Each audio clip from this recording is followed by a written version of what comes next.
Hello, my name is Paul Gilbert, and I'm the CEO of Quanser. And we're back at Quanser Café, where we're talking about AI and complex modern engineering. I've been inviting a number of global leaders in education to help me unpack some of the issues surrounding how we can modify engineering programs and engineering education to try and get ready to support more complicated systems that exist in the world.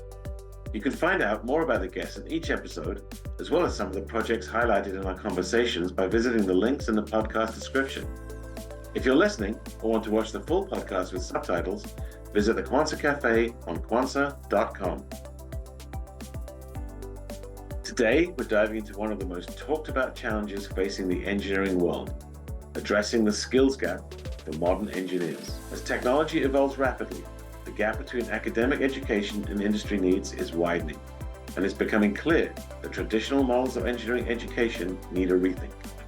In this episode, I'm joined by two brilliant female leaders in engineering education, Professor Paloma Diaz and Dr. Jane Goodyer, who we heard from in our earlier episodes. We'll explore how universities can better prepare students for the real world by fostering lifelong learning, integrating professional skills, and creating work-integrated learning models that equip both new graduates and mid-career professionals with the tools they need to thrive in a fast-paced, tech-driven environment. So what's important to consider when it comes to addressing those skill gaps and helping students to be more ready for the industrial world when they graduate? Let's hear more from Paloma Diaz. I think here I have a quite controversial position because in my opinion, and I think that we do that in many engineering schools in Europe, we are not training specific workers for a specific industry or for a specific company. So our work is not doing the work of the training department of a company. Right. What we want to have is students that have, I think in Spanish we say something like a well-furnished head, but I don't know if well-furnished head. But your head is very structured. You have good knowledge, and we call that well-furnished. Like the furnished you put is the right one. So we are quite focused always in trying to deploy the right for knowledge, because it's also important. And then there are the tools. Tools change and methods can change, but you need to understand the underlying physical, mathematical, logical principles that are behind that, which is important, for instance, if we think about artificial intelligence. We are using right now a set of tools, which is just a subset of what artificial intelligence can be used for. Right. If you understand what artificial intelligence is, and you get some level of expertise with some tool, you can try to prepare students to learn about other tools. When I studied computer science, for example, I studied just one programming language, the second year, because the first year was mathematics, physics, and things like that. But then, during the 6 years that a computer engineering degree had in Spain, I used many different programming languages, but no one taught me the languages. I went to an artificial intelligence course and they taught me, use this, and you go and learn about that. So I think the first thing we have our students to understand is that they are learning just the ability to learn. And they will be learning all the time. And this is very important. But also I think you were talking about the skills, and that's true. It's not that we are still doing the same kind of teaching that was done in the 20th century. We all have changed. Yes. And we integrate industry, of course, but still having these fundamental concepts that you need to acquire. Not only these transversal skills, that we also work with that. Because we also have, we are a small university, so we can do a lot of things. And we also have a course which is also mandatory again for all the degrees, no matter in which school you are, which is called professional skills. Okay. And professional skills is designed as mini courses. So you can have for your degree like 10 different courses you can take to get the credit for this course. They can be about creativity, leadership, team working, writing proposals, whatever. So these are kind of elective choices that students make on which of these modules they'd like to take. The course is mandatory, but it's made up of a number of electives. So you can choose which electives you do, and at the end you have just one, which is the professional skills, where you see which are the different skills you could develop. And these skills are not only taught by, these courses are not only taught by our teacher. There is external people who can do that. I mean, there is another way to incorporate the skills into the curriculum. Oh, that's interesting. So you're inviting people from the outside world to come in and teach? Mm-hmm. Do you think is that a trend that's happening in other places, or is that something which is kind of unique to your school? I think that's in many places, because we also have many teachers, well, not many, but a number of teachers come from industry, and they have to be still active in industry. And this is a very specific position we have at the university, at the Spanish university, where you can have people who are working and actively working, because they shouldn't be retired, and in a specific industry related with your degree. And then they can teach some courses. They don't have academic responsibilities or things like that. All the bureaucratic stuff is usually left to the academics. But you can invite people who come from the real world. And then you can get in touch with real projects that are being developed. And I think this is a very good way. So what are the kind of challenges that exist with that model? Because I know there's the academic world, the industrial world. How do you encourage people to come and do that? And then how do you get them to kind of function in a way which is really effective for students? Well, the truth is that at the end, you only get those people who, for a personal reason, really like teaching. Oh, okay. So they really want to bring their expertise to the students. And we have a number of them.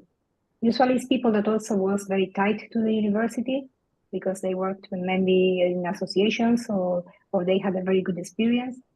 And at some point, they find rewarding to come back and teach a bit.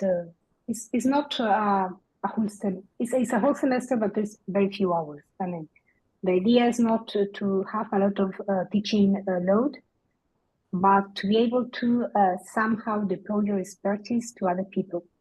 So that's a model that can work. Do you kind of use them in kind of project settings, or do you try and use them in lecture settings? Or what's the best approach? Well, usually they do lecture too, because I think I'm a firm believer of project-based learning, but the problem is that problem-based learning requires many resources. It is not always scalable, especially in public universities. Because if you go for public, we have done some experiments, and we have a course in the school that uses a project-based learning. But if you have a reduced number of students and enough companies, you can do that. But when the number of students raises, and also the teaching load of teachers is always the same, so they can't really provide any kind of quality experience to the students. And the same for companies. They want a reduced number of students working on the project. They don't want to have 100 students doing projects. Interesting. So I think it's not scalable for all the, I couldn't do it in all the degrees we have in the university, but we have some examples in which we do that. And then there is another option where we do that, which is offering that kind of project-based learning as extracurricular activity. Not everything has to be included in a course. And I think this is something that our students already know. It's not enough to do what you are expected to do in the bachelor. You have to do many other extra things to add things to your CV. So for instance, we are part of a European university, which is called UFE. And UFE has something which is called the UFE Challenge. So the UFE Challenge is that a number of companies around Europe have proposed a number of challenges that they are important to solve. Challenges have to be solved by multidisciplinary teams and international teams. So you can enroll in this extra activity, which is not part of any formal course. And then you will get in touch with the students from around the globe, the Europe, I think we are like 10 universities. So they can team up with people from other nationalities and probably from other disciplines. And they work in the challenge guided by some teachers, but also with companies behind that will also not only describe the problem or the requirements, but will also guide the kind of solution they are looking for. And this is extracurricular, which is also another way to do things. Oh, that's interesting. So if you have your main program, and now you do have some project-based learning, but the scaling part of that is difficult. But to get the students to be kind of more aware of global or international communication, you have these alliances, I guess, is the way with other universities where students can team up. What kind of projects do they do? Could you give me maybe an example of something? Oh, there are many different kinds of companies. We can have also alliances with avionics companies. So they are interested in improving a specific part of a process or making more sustainable a specific part of a process. And then they describe the kind of things they are looking for. Most of the projects right now are basically related with AI, because many companies have a lot of data and they don't know what to do with data. So they can, even the challenge can be as open as, how can I implement a responsible artificial intelligence mechanism in my company? So you start with that very generic challenge, and then you start to understand which are the processes where you want to use artificial intelligence. Then you have to understand the kind of data they are having to see whether they are confidential or whether they are biased or any other problem you could have with data. And then you start to design a solution to make the process more explainable and more transparent and also more fair. And this is one of the kind of challenges you can have. In general, they are very generic challenges, so you can have different people working on that.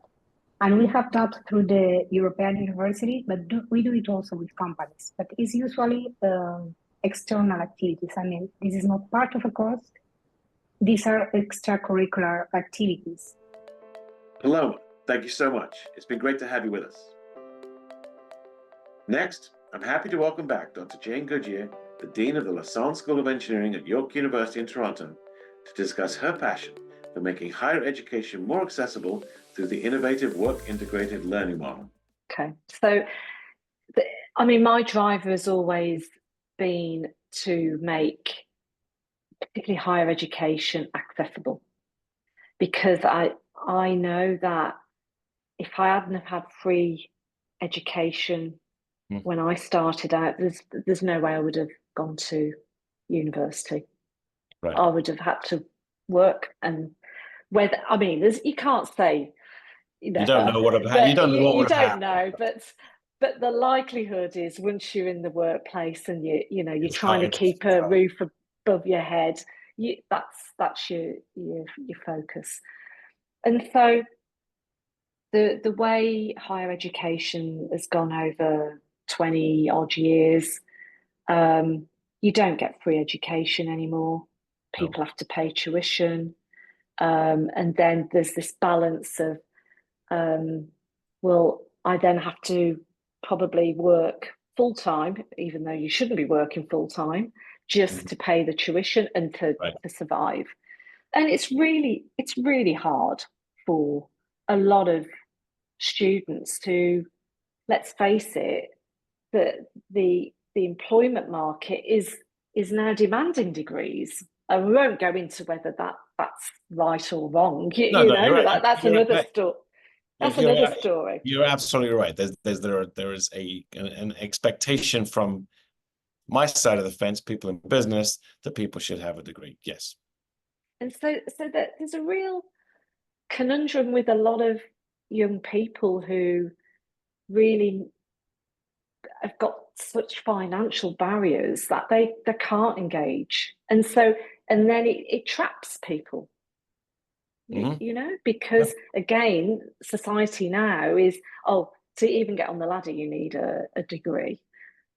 And then the other thing that I've learned over the years, even though I started off as an engineer, got into academia, you know, research and whatever, but I've learned a lot about teaching, would you believe? And nice to know. And one thing I've learned about how people learn is if you're sitting very passively in a lecture and somebody's spouting or whatever, you hardly pick any of this up. It just doesn't go in. Yeah, and the best way of learning is you do it. Yes. And the even better way of learning is once you've done it, you're then teaching somebody else. Right. Okay. So this experiential learning is a really good, and I'm not very good at saying this word, it's good pedagogy. Yes, and, absolutely. And so the Germanic countries like Austria, Switzerland, Germany, they've always had a dual system of their education, from public school, in the public school, high school and whatever, through to university, where you get degrees, master's degrees and PhDs. But they've always had this dual system. One's an academic system and one's a vocational system. And even vocational, you can get a PhD, but it's just the way you're learning is very much experiential, as opposed to, you know, traditional academic approaches. And so when I was in New Zealand, the New Zealand government, through their Tertiary Education Commission, actually commissioned me to do some research about what was going on in the UK. It was over 10 years ago now. Right. Because they had a big shake-up of their apprenticeship system, which tended to be for the lower level qualifications. Right. So, and they were intrigued about how the Germanic system was managing, you know, how they could get to higher level qualifications, because we need a mixture in the system. Yeah. You know, and so they launched what they call degree apprenticeships. And the first ones were, there was a handful of them in areas that the economy needed. So they launched in digital technologies, aerospace engineering, automotive manufacturing, nuclear engineering, things like that, which they were having a acute shortage of the relevant qualified people. And so now this kind of learning model is that the learner is employed full time. This is in the UK. They spend 80% of their time learning on the job and 20% of their time learning off the job at an educational provider like a university. Yeah. And so now there's over 20,000 learners in the system, learning through this model through over 100 universities. And the types of occupations these people are learning about, and not just the ones they started out with, but it's you know, general practitioners, nursing, policing, social care. Oh, so across the board, they're doing it across all kinds of industries, right? Occupations, yeah. Occupations, yeah. And you brought something similar to Canada. I mean, I know you implemented something in New Zealand, and now in Canada, you're so what were the challenges that you faced in bringing that, you know, making that happen? Because I know a lot of people might hear this and go, that sounds like a great idea, but how'd you make it happen? Yeah, I know. And it's been more challenging than I expected, to be honest with you. But I think when I was in New Zealand, it was a government-driven. Okay. The UK has been government-driven. Here, it's been a very grassroots opportunity. I see. And so what I purposely chose a sector that was having talent shortages because I haven't got the government giving support to businesses to say, you've got to do this. So I went for the industries that are really struggling getting software developers, cybersecurity specialists, and data scientists. And so, we launched last fall with employers like yourselves, employers like Alstom, Dayforce, Shopify, who, have had a real issue getting talent. And that has allowed me to at least have a year where we can demonstrate how this model operates. Because in Canada, I didn't appreciate coming in from a different country how embedded the co-op system is. Okay. And it's I think the co-op system's here to stay. It's great. I've got no problem with that. But I didn't appreciate that all the HR systems and how it. So companies are kind of geared up to that model, and so this is quite a different take. Yeah. It's like, isn't this co-op? Not really, and so we've really had to think on our feet of how to adapt to the mainstream system.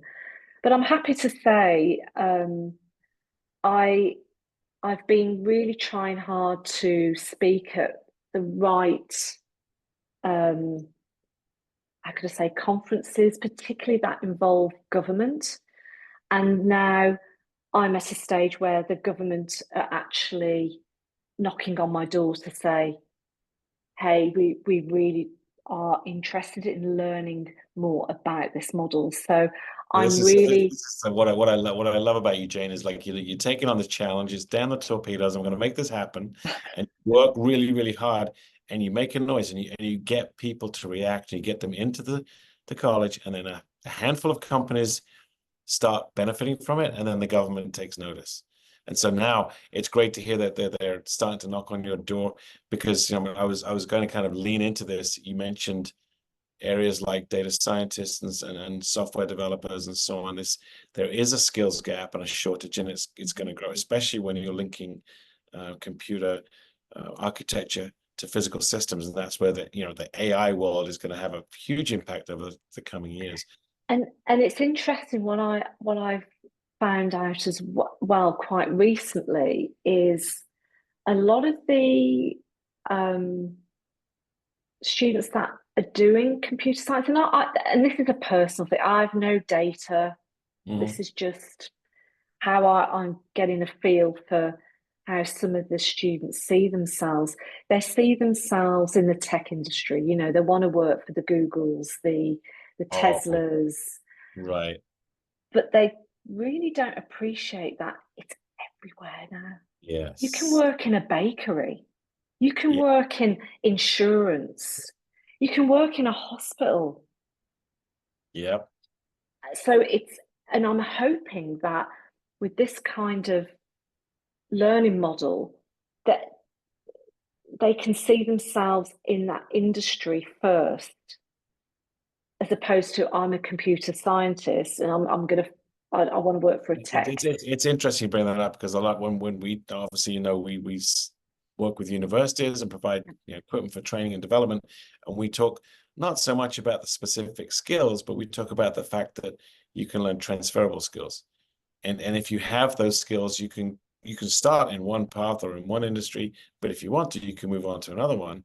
But if your passion happens to be in theater, for example, like you said, you can still do that with these skills. And you're right, it's everywhere. And maybe one of these days we can get some more engineers into government circles to help write good government policy on Who engineering. knows? Who knows? One of these days, that would be great. So far, we've talked about K to I initiative, which is amazing. The integrated learning project, which is kind of an apprenticeship, which is raising the awareness of young people and also making it possible for people with financial challenges to go down that path. But it's also enabling people to career switch as well. Because if you've got a family and you've got a job and you're thinking, it's you still got to pay the mortgage, you've got to feed the kids. How are you going to do that? So it's not just for high school. So this is really exciting. I mean, that's an area which I would love to see that grow in Canada. And there's this idea that some of those apprenticeship programs, there's a different level between academic and vocational. In my mind, it should be what you actually care about, what's important to you, how you want to live your life, and what you want to do with it. And so I think the idea of having these programs where you're specifically developing industry-ready talent and paying them to get there is phenomenal. And I'm fingers crossed that the government will pick up on it and fund it more, and you'll be able to expand it. Has there been interest from other universities? Have other universities kind of picked up the phone? And There's been a few, even as far as BC. But I'm very happy to share knowledge. But I feel it's in the too hard basket until the government actually steps in, and because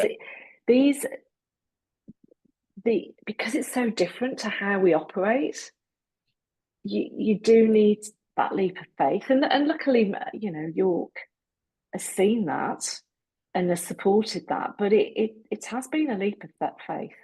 Jane Goodyer there. A pleasure as always speaking together. That's all for today's episode.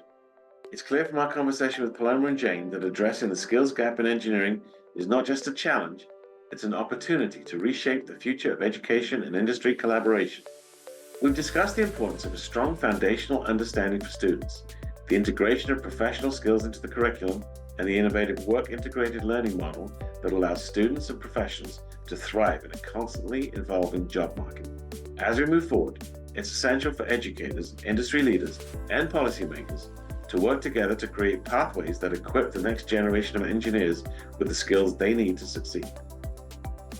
Stay tuned for our next episode, where we'll explore encouraging holistic thinking to enable the smart world of today and tomorrow. We're keen to hear your thoughts about this season or potential topics or guests to feature in future episodes. Please leave comments or connect with me on LinkedIn. And to learn more about Quanser, visit Quanser.com. I'm Paul Gilbert, and this is the Quanser Café. Thank you so much for listening. Goodbye.